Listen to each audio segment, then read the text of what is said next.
Patrick Mahomes got sacked 6 times in Super Bowl 59. That is the most he has ever been sacked in his NFL career. I want to break down all 6 sacks, talk about what went wrong, who's to blame, and also what the Eagles did in smart ways to make sure that they got some of these sacks as well. Let's get into it, starting off with this play, which right off the bat, you see that it's Josh Sweat going up one-on-one against Travis Kelce. I mean, okay, that's something that on paper you would think is a massive advantage for the Eagles. But the Chiefs aren't actually really caring about blocking him here. Watch as Kelce really lets him go by because this is a screen pass. You see Kelce turn around. He wants the ball. He wants to catch the ball. That's what the Chiefs are trying to do right here. Here's the issue. There was a player who was supposed to pick up Sweat right there. Actually, it took me a second to realize this, but yeah, 52 for the Chiefs. It's supposed to eventually pick up Sweat. The issue is it just took him so long to get here. And honestly, in fairness, it's not really his fault. I mean, Sweat just read this play and he's going so quickly to Mahomes. There isn't anything Mahomes can do right now. So you see, he does his best to get around Sweat, and honestly, you would have loved to see him be able to throw that football away. Wasn't able to do so, takes the sack, and that makes it 2nd and 16, which just makes things so much tougher. The next one was actually the next play, so 2nd and 14 actually, but what's going to happen here is it's a zone coverage concept, and you see where Mahomes is going to look. What? You see that route right there. Watch as he takes the snap. Right over here, I'll be honest, I don't know why he doesn't just throw this ball to Xavier Worthy. He has a clean pocket right now. He really needs to let the ball out of his hands right here, get the ball to Worthy. I think he was looking further down the field, but hey, if what's further down the field isn't open, you got to take what the defense gives you. Instead, he's going to hold on to the ball for too long. And as you see, then pressure comes. And pressure came still pretty quickly, so got to give the Eagles credit. But at the same time, this is, and we're going to see this a few times in this video, one of those where Mahomes could have done things to help prevent this. Okay, sack number 3 right here. So this one is, I think, probably, there were some really good sacks for the Eagles, but this one is one of their more clever things, and I think an important sack, not just for this play, but for how this game went, what they were doing.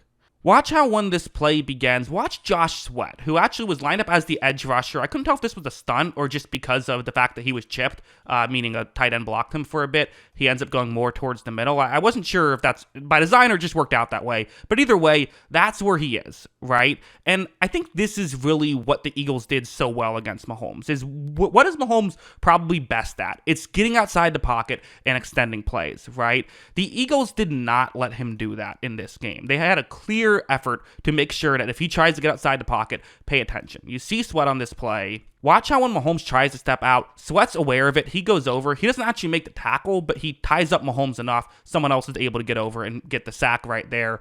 That's really what they were able to do, I thought. On these 3rd down plays, it just wasn't happening.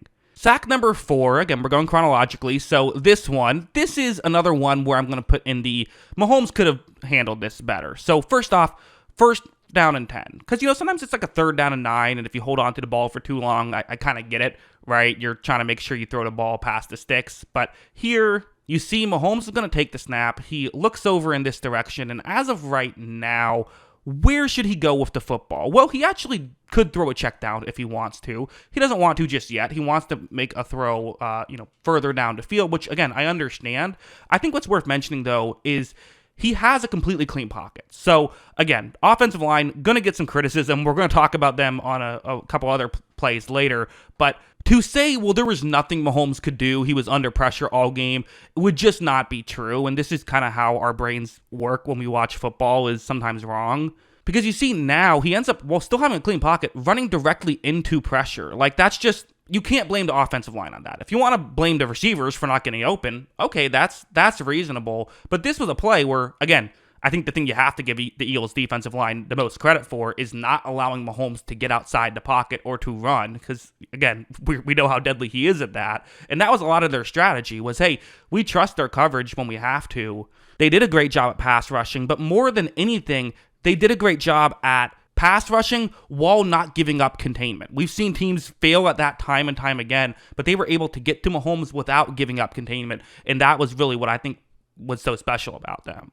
Sack number 5 now is a bit of an interesting one. So this one, the way this is working is they're going to chip the edge rusher, Josh Sweat, once again, which makes sense, right? I mean, this is Jawan Taylor at right tackle. It's a mismatch. Really, they have mismatches on a lot of places on this offensive line. So just adding extra help. Famously, in that Tampa Bay game, they did not help out their tackles, even though they weren't playing well, and that was something they got a lot of criticism for.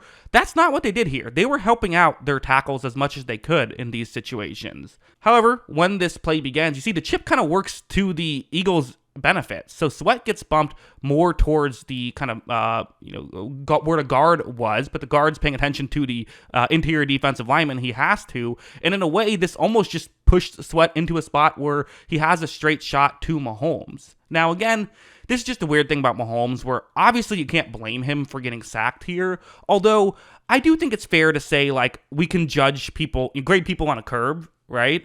I do think that Mahomes, throughout most of his career, gets outside the pocket right here. Instead, he's going to decide to step up, even though there isn't pressure coming from the edge. And I almost wonder if this is kind of he's feeling phantom pressure from the edge because he was under pressure so much on those plays. But as you see, he decides to step up and ends up stepping up right into the pressure one. Again, it happens. Sometimes you think the pressure's coming one way, it comes the other way. But it's also fair to say Mahomes is usually better at getting around the pressure than he was on this play, right? But also, that's just me holding him to too high standards because, like, that's just a good play by Sweat. That's the main thing. But then this play, too. So I got to talk about Jalen Carter, who you might say, well, wait a second. Jalen Carter is supposed to be their superstar. You never even talked about him in this video. I guess he's the one guy who didn't really show up. He had a real factor in this game, even if he wasn't ever a guy to actually bring Mahomes to the ground. And one thing that we talked about on the preview for this, when I made a million preview videos, the question was, what were they going to do with Carter? So the Chiefs have a quote-unquote backup guard. I mean, he's not a backup, he's a starter. They didn't have any injuries, but because the tackle position was so bad throughout the year, they moved their left guard to the tackle position, Joe Thuney, who was a really good guard, was playing okay at tackle, did not have a great game today. So you could say, okay, let's put our best defensive lineman on their worst guard, the left guard, who was a backup for most of the season before only kind of coming in due to just the tackle situation being so bad.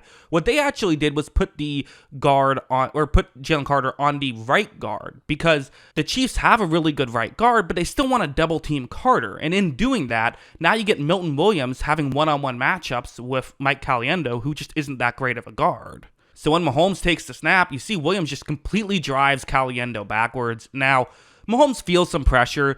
They're down 37-6. He's going to take a chance to try and get a big play here, and honestly, I get it. I think that if this was 0-0, you could put some blame on him if you want to. You got to try and make a play.